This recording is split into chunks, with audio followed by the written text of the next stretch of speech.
Assalamualaikum warahmatullahi wabarakatuh. Wah, halo teman-teman semua. Bagaimana nih kabarnya? Semoga sehat selalu ya. Jadi, pada podcast kali ini kita ditemani nih oleh teman kita dari ITS. Ada Zaki dari Perencanaan Wilayah Kota 2021. Halo Zak, apa kabar? Halo Arsa, halo teman-teman semua. Alhamdulillah baik. Kalau Arsa sendiri gimana? Alhamdulillah sehat Zak. Gimana Zak? Kuliah aman Zak? Alhamdulillah lancar terkendali. Yoi, sip. Nah, jadi Zak, podcast kali ini kita bakalan mengangkat tema yaitu mewujudkan kota sehat sebagai pelajaran dari pandemi COVID-19. Nah, bagaimana? Relate banget kan sama prodi kita? Relate banget dong. Nah, jadi ada beberapa dampak yang diakibatkan oleh pandemi, yaitu pandemi pada seluruh aspek kehidupan masyarakat, mulai dari kesehatan masyarakat, kondisi perekonomian, pendidikan, dan kehidupan sosial masyarakat Indonesia. Intinya kompleks banget lah, Zak. Hmm, Nah, berhubung kita ini mahasiswa planologi nih, pasti bakalan kita sambungin nih sama apa yang kita pelajarin. Nah, menurut kamu nih, Zak, apa sih dampak pandemi terhadap kota yang notabene sebuah kota itu adalah tempat di mana konsentrasi penduduknya itu lebih tinggi daripada wilayah sekitarnya karena terjadi pemusatan kegiatan. oke. Jadi dampak pandemi itu ya bagi kota yang paling utama adalah merubah pola aktivitas yang ada di kota. Aktivitas penduduk berubah dari yang awalnya offline menjadi online. Semakin banyak masyarakat yang lebih menggunakan layanan digital daripada layanan offline. Waktu dan tempat juga tidak menjadi halangan selama kita memiliki perangkat dan internet yang memadai. Hal ini akan menyebabkan perubahan fungsi suatu bangunan dan mempengaruhi proses perencanaan kota ke depannya. Perusahaan banyak yang menerapkan kebijakan work from home sehingga karyawan tidak perlu lagi pergi ke kantor. Bahkan beberapa perusahaan akan tetap menerapkan kebijakan tersebut walaupun sudah tidak pandemi, karena hal itu dinilai lebih efektif dan efisien. Penutupan ruang publik juga menghentikan berbagai kegiatan yang biasa terjadi di perkotaan, seperti RTH, tempat pariwisata, dan lain-lainnya. Masyarakat juga semakin sering menggunakan jasa e-commerce untuk memenuhi kebutuhan dan keinginan daripada beli di toko offline. Hal ini juga didukung dari data Databox yang mengatakan bahwa penggunaan layanan e-commerce meningkat sebesar 69% ketika pandemi. Hal ini mengakibatkan peningkatan mobilitas daripada truk-truk jasa pengiriman dan penutupan store-store online. Seperti itu, Mas Arsa. Wah, bener-bener kompleks ya Zak ternyata. Nah, yang jadi bikin aku penasaran nih Zak, sebenarnya gimana sih Zak kondisi kota di masa depan yang akan datang itu ya? Dan target apa sih yang harus dicapai? Oke. Jadi ya di Indonesia sendiri itu di tahun 2045 diprediksi akan memiliki penduduk sebesar 318 juta jiwa. Kemudian berdasarkan Badan Pusat Statistik memproyeksikan bahwa 72,9% penduduk Indonesia saat itu akan berada di perkotaan. Hal ini juga sesuai bahwa urbanisasi akan menjadi salah satu dari 10 megatrend dunia. Nah, kita juga memiliki target untuk mewujudkan Sustainable Development Goals, khususnya poin 2 dan poin 12 yang relate sama aspek kota sehat dan juga kota. Nah, poin 2 yaitu menjamin kehidupan yang sehat dan meningkatkan kesejahteraan seluruh penduduk pada semua usia. Sedangkan untuk poin 12 adalah menjadikan kota dan pemukiman inklusif, aman, tangguh, dan berkelanjutan. Oleh karena itu kita perlu visioner mempersiapkan dan merancang kota dengan baik sehingga semua penduduk yang berada di dalam kota terjamin pemenuhan kebutuhannya dan Indonesia berhasil mencapai target SDGs dan visi Indonesia Emas, khususnya di bidang kesehatan dengan menerapkan konsep kota sehat ini sebagai pelajaran dari pandemi COVID-19.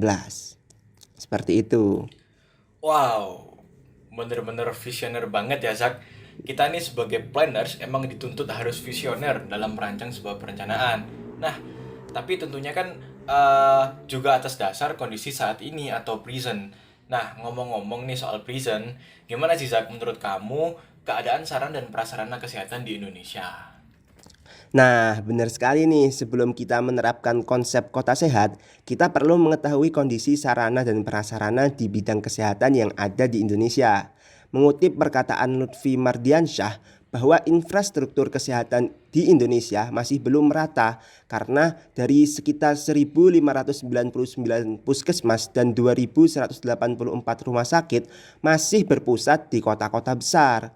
Hal ini juga didukung oleh data dan informasi yang dikeluarkan oleh Menteri Kesehatan Indonesia pada tahun 2018.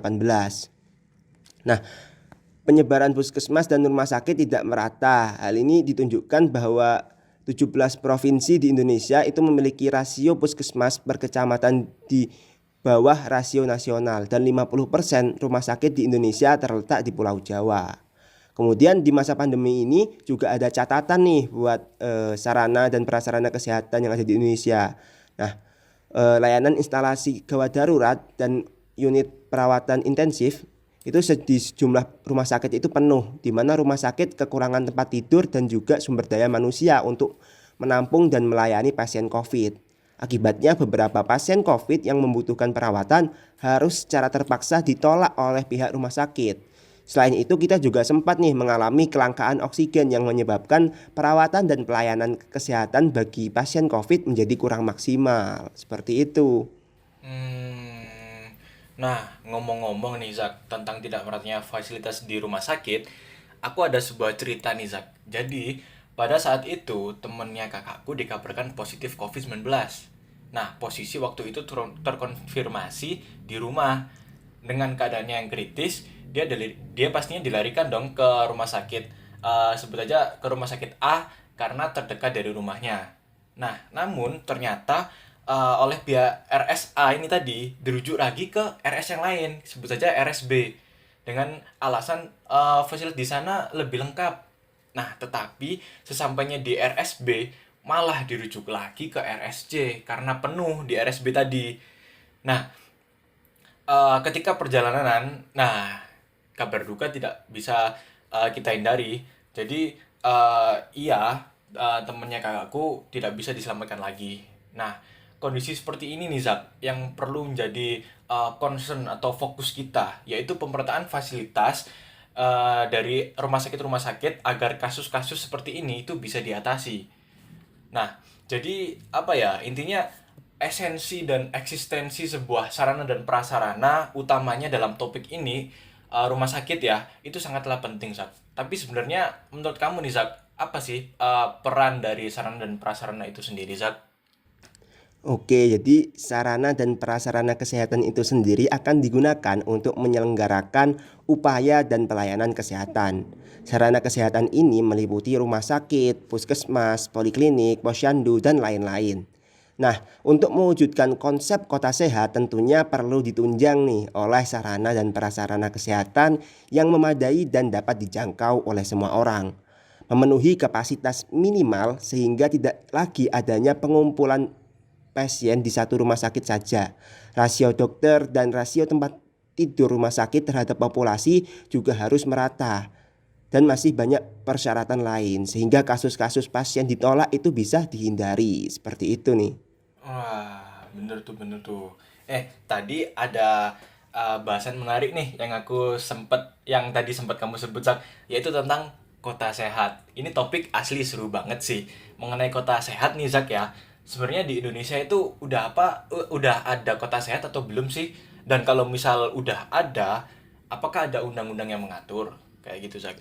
Nah, sebenarnya di Indonesia itu sudah ada peraturan tentang kota sehat, yaitu peraturan bersama Menteri Dalam Negeri dan Menteri Kesehatan nomor 34 tahun 2005 tentang penyelenggaraan kabupaten atau kota sehat. Di dalam peraturan tersebut disebutkan bahwa kabupaten atau kota sehat adalah suatu kondisi kabupaten atau kota yang bersih, nyaman, aman, dan sehat untuk dihuni penduduk yang dicapai melalui terselenggaranya penerapan beberapa tatanan dan kegiatan yang terintegrasi yang disepakati masyarakat dan pemerintahan daerah.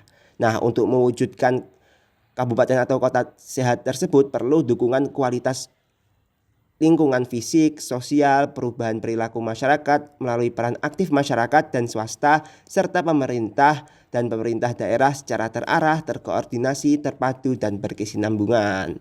Nah, kota sehat ini sebenarnya ada penghargaannya tiap 2 tahun sekali. Nama penghargaannya itu adalah Swasti Saba, yang memiliki 3 kategori, yaitu Padapa untuk tahap pemantapan, Wiswerda untuk tahap pembinaan, dan juga Wistara untuk tahap pengembangan. Nah, tujuan dari peraturan ini agar kondisi kabupaten atau kota menjadi lebih bersih, nyaman, aman untuk dihuni, dan dapat meningkatkan produktivitas dan perekonomian masyarakat. Nah, agar sebuah daerah meraih predikat kabupaten atau kota sehat, ada 9 tatanan yang harus dilaksanakan. Tatanan tersebut diklasifikasikan Apa tuh, Yusuf? berdasarkan kawasan dan permasalahan khusus. Jadi ada 9 nih tatanannya. Yang pertama adalah kawasan pemukiman, sarana dan prasarana umum. Yang kedua, sarana lalu lintas tertib dan pelayanan transportasi. Yang ketiga, kawasan pertambangan sehat. Yang keempat, kawasan hutan sehat. Yang kelima, kawasan industri dan perkantoran. Yang keenam, kawasan pariwisata sehat. Yang ketujuh, ketahanan pangan dan gizi. Yang kedelapan, kehidupan masyarakat sehat yang mandiri. Dan yang terakhir adalah kehidupan sosial yang sehat. Jadi setiap tatanan tersebut nanti akan memiliki indikator-indikator yang harus dipenuhi. Seperti itu. Jadi seperti itu ya gambaran kota sehat menurut peraturan yang sudah ada di Indonesia. Wah, jadi gitu ya Zak ya. Itu dari sudut pandang kita di Indonesia sendiri nih Zak. Tapi aku juga pengen tahu nih sudut pandang dari WHO gimana nih, Zak, tentang kota sehat ini? Nah, kalau berdasarkan WHO, konsep kota sehat itu jauh lebih luas lagi nih. Jadi, organisasi tersebut Wah, menjelaskan bahwa konsep kota sehat harus meningkatkan kesehatan dan kesejahteraan penduduk. Nah, pada dasarnya kota sehat itu harus bersih dan aman. Nah, maksud aman ini seperti apa? Masyarakat itu memiliki akses terhadap makanan, air, tempat tinggal, dan pelayanan kesehatan. Kemudian secara pembangunan, kegiatan ekonomi harus beragam dan inovatif, memberikan kesempatan kerja dan mempromosikan praktik bisnis yang adil. Secara sosial, masyarakat harus terlibat dalam dan saling dukung dan memungkinkan partisipasi publik di dalam penyelenggaraan kebijakan. Mengapa sih kita perlu menerapkan konsep ini? Karena globalisasi, urbanisasi, perkembangan ekonomi dan kemajuan teknologi telah mengubah lingkungan interaksi, pergerakan dan gaya hidup kita menjadi tidak sehat seperti itu. Nah, dengan menerapkan konsep ini diharapkan masyarakat memiliki akses yang lebih baik terhadap semua layanan, baik itu kesehatan, pendidikan, kesejahteraan, transportasi umum dan lain-lain. Selain itu, wilayah kota juga harus memiliki akses yang sama terhadap air bersih dan sanitasi yang baik. Nah, WHO juga mengatakan bahwa kota sehat itu memiliki ciri-ciri tersendiri. Mm-mm. Di antaranya yang pertama adalah Nah, apa tadi? lingkungan fisik yang bersih, aman, berkualitas termasuk kualitas perumahannya. Yang kedua, pemenuhan kebutuhan dasar yaitu pangan, air, tempat tinggal, pendapatan, keamanan dan pekerjaan bagi seluruh penduduk kota. Yang ketiga, tingkat partisipasi publik yang tinggi di dalam setiap keputusan daerah. Nah, untuk informasi lengkapnya teman-teman bisa nih melihat di dokumen Health Cities yang diterbitkan oleh WHO. Jadi seperti itu gambaran umumnya kota menurut WHO. Wah, ternyata dari sudut pandang WHO itu memberikan kita insight-insight baru ya, Zak ya. Jadi kita bisa memaknai ternyata kota sehat itu nggak hanya di ranah kesehatan aja, tapi juga ada beberapa hal yang bisa mengindikasikan sebuah kota sehat. Nah, yang buat aku penasaran nih, sebenarnya kayak gimana sih Zak, sarana dan prasarana di kota sehat itu, Zak? Nah, jadi sarana dan prasarana kota sehat itu yang pertama dari aspek kesehatan ya. Itu seperti rumah sakit, puskesmas, posyandu dan nanti eh, perencana itu di dalam merancang struktur dan pola ruang sebuah kota harus memastikan sarana dan prasarana ini terencana dengan baik. Nah, kemudian juga ada kita itu perlu meningkatkan infrastruktur fisik dan sosial untuk mencegah dan mengurangi kejahatan demi memberikan rasa aman kepada penduduk. Kemudian menyediakan fasilitas, utilitas dan infrastruktur publik yang baik untuk menciptakan lingkungan layak huni yang mendorong pertumbuhan. Dan kemudian yang terakhir itu memperkenalkan ruang hijau dan biru untuk meningkatkan kualitas hidup. Nah, jadi seperti itu nih sarana dan prasarana kota sehat. Wah, jadi seperti itu ya sarana dan prasarana kota sehat. Itu jadi sebuah pandangan baru nih kita as a planners ya dalam perancang kota di masa depan. Nah, kalau gitu apa aja sih action-action yang harus kita lakukan demi mewujudkan kota-kota di Indonesia ini menjadi kota-kota sehat, Zak? Nah, jadi kita perlu melakukan pemerataan sarana dan prasarana kota sehat dengan memperhatikan jumlah penduduk dan riwayat kesehatan warganya. Baik itu dari segi kuantitas maupun kualitas, sehingga rumah sakit daerah dapat memberikan pelayanan tanpa harus melakukan rujukan ke rumah sakit pusat ataupun provinsi. Kemudian dari WHO itu ada 4 hal yang harus dilakukan untuk mewujudkan kota sehat.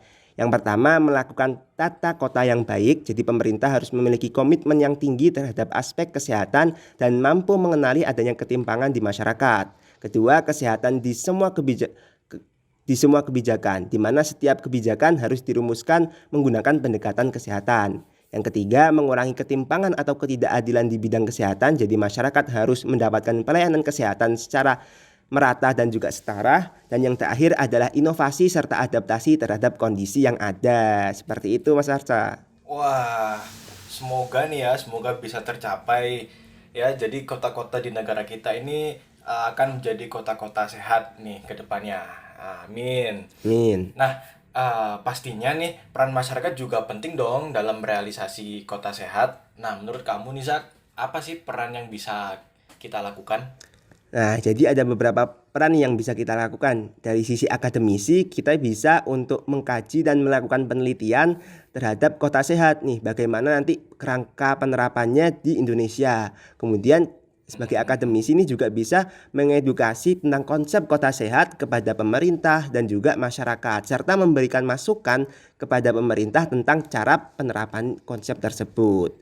Dari sisi sosial, kita bisa melalui forum-forum ataupun kelompok kerja pokja di masyarakat, sehingga bisa menerapkan konsep kota sehat ini dari akar, dari masyarakat itu sendiri. Kemudian sebenarnya ada nih langkah kecil kita untuk Nah, apa tuh? merealisasikan kota sehat. Apa Simple tuh nih Zak? sebenarnya, yaitu kita menjaga kesehatan kita sendiri. Seperti itu. Wah, jadi dengan menjaga kesehatan diri kita sendiri nih, dari hal sesimpel itu dan sekecil itu ternyata bisa ya membantu negara kita dalam mewujudkan kota sehat. Nah, sekarang bicara mengenai output, kira-kira apa sih Zak harapan kamu mengenai output yang dihasilkan? Nah, dengan menggunakan konsep kota sehat ini diharapkan angka kesehatan di Human Development Index Indonesia itu menjadi lebih baik daripada sebelumnya. Kemudian semakin banyak nih permasalahan-permasalahan kesehatan yang dapat terselesaikan karena sarana dan prasarana tadi sudah merata. Kemudian kota ini menjadi lebih resilient dan lebih tahan terhadap apapun yang dihadapinya di masa yang akan datang. Seperti itu. Wah, nah semoga nih ya bumi ini bisa cepatnya pulih dari pandemi ya Zak. Dan supaya Amin. negara kita ini bisa merealisasikan kota-kota sehat tanpa ada pemfokusan dalam mengenai solusi pandemi. Wah, gak kerasa nih Zak, kita udah di penghujung acara. Jadi mungkin kesempatan ini aku bakalan ngasih kamu waktu buat closing statement. Silakan Zak. Oke, terima kasih atas kesempatannya. Jadi kan kita tadi sudah mengetahui bahwa pandemi dan proyeksi masa depan itu menuntut kita untuk bersiap-siap nih di dalam memenuhi kebutuhan masyarakat yang pada tinggal di kota. Kemudian peraturan dan kerangka kerja sudah disediakan nih oleh WHO, dan di Indonesia sendiri sudah pernah ada peraturan yang membahas tentang kota sehat. Oleh karena itu, saat ini nih adalah momentum yang tepat untuk memulai kota sehat yang lebih baik di Indonesia sebagai pelajaran dari pandemi COVID-19 ini. Wah, keren tuh. Jadi ini adalah momentum yang tepat ya Zak ya. Benar sekali. Wah, terima kasih banyak nih buat Zaki dan buat teman-teman semua yang udah mendengarkan podcast kami. Semoga bermanfaat ya teman-teman semua. Jadi mungkin cukup sekian dari kami. Apabila ada kesalahan mau dimaafkan. Wassalamualaikum warahmatullahi wabarakatuh.